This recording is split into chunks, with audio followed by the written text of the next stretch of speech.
અરે આ તો આનંદીન બાપુ મગજ વગરના અર્થ વગરના બબડાટ કસે જ પડ્યા. ચાલો બેસો અહીંયા. લો આ કાતર અને કપડું. દીકરી કપિલા, એ દીકરી તારામાંથી શું કરો છો? તમે શું કરતી હતી? અમે બંને રમી રહ્યું હતું. હા ભલે. કપિલા તું ઝાડુ કાઢે ને તારામાંથી તું વાસણ માંજ. બાબુ અને બચ્ચુ તમે શું કરી રહ્યા છો? અને આનંદી?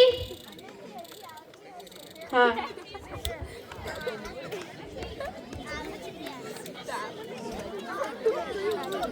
અરે ઝઘડો શું કામ છો?